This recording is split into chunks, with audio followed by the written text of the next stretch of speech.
Ermənistanın iqtisadi vəziyyəti acınacaqlıdır. İqtisadi göstəricilərin enmə prosesi iki tərəfli, həm idxalda, həm də ixracda özünü biruzə verir. İqtisadiyyatı yaşanan problemin əsas səbəblərindən biri kimi İrəvanın Avropa İttifaqı və ya Avrasiya İqtisadi İttifaqı arasında konkret seçim etməməsi göstərilir.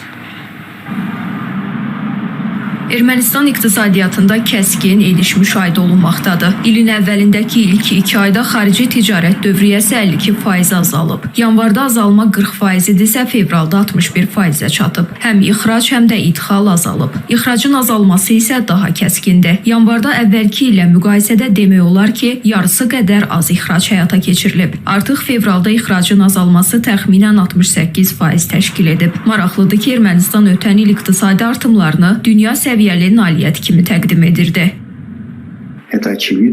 Aydındır ki, Ermənistan iqtisadiyyatı geriliyir və bunun əsas səbəbi real sektorun inkişaf etməməsidir. Ölkə yalnız kiçik biznesə deyil, həm də makro iqtisadiyyata diqqət ayırmalı, istehsal imkanlarını genişləndirməli və investisiya azalmasının qarşısını almalıdır. Siyasi və iqtisadi qeyri-sabitlik, eləcə də hökumətin Avropa İttifaqı və Avrasiya İqtisadi İttifaqı arasında konkret seçim etməməsi bu prosesə mənfi təsir göstərir.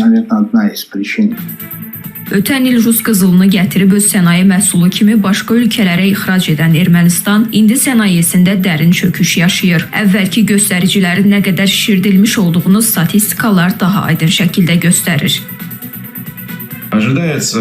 Ümumdaxili məhsulun artım tempinin azalacağı gözlənilir, lakin resesiya ehtimalı azdır. Əvvəlki illərdə 10% olan artım indi xeyli düşəcək və ya dünya üzrə orta səviyyəyə yaxınlaşacaq və ya ondan aşağı olacaq. Rusiya maliyyə axınlarının təsiri artıq mövcud deyil. Avropa və üçüncü ölkələrlə iqtisadi əlaqələrin inkişafı isə çətin görünür. Çünki qlobal iqtisadi vəziyyət çətin durumdakı ölkələrə dəstək üçün əlverişli deyil.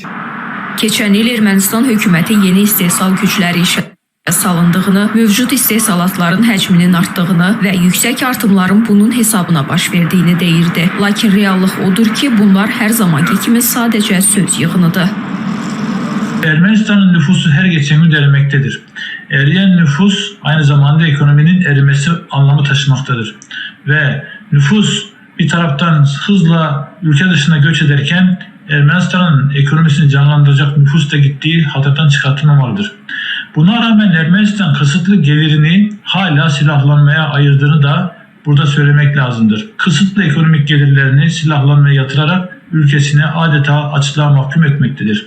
Ekspertlər bildirirlər ki, Ermənistan, Azərbaycan və Türkiyə ilə münasibətləri normallaşdıra bilərsə, bu iqtisadiyyatını kəskin enişdən xilas edə bilər. Çünki regionda nəqliyyat və kommunikasiyaların açılması Ermənistanın sabit iqtisadiyyat qurmasına ciddi təkan vermək imkanındadır.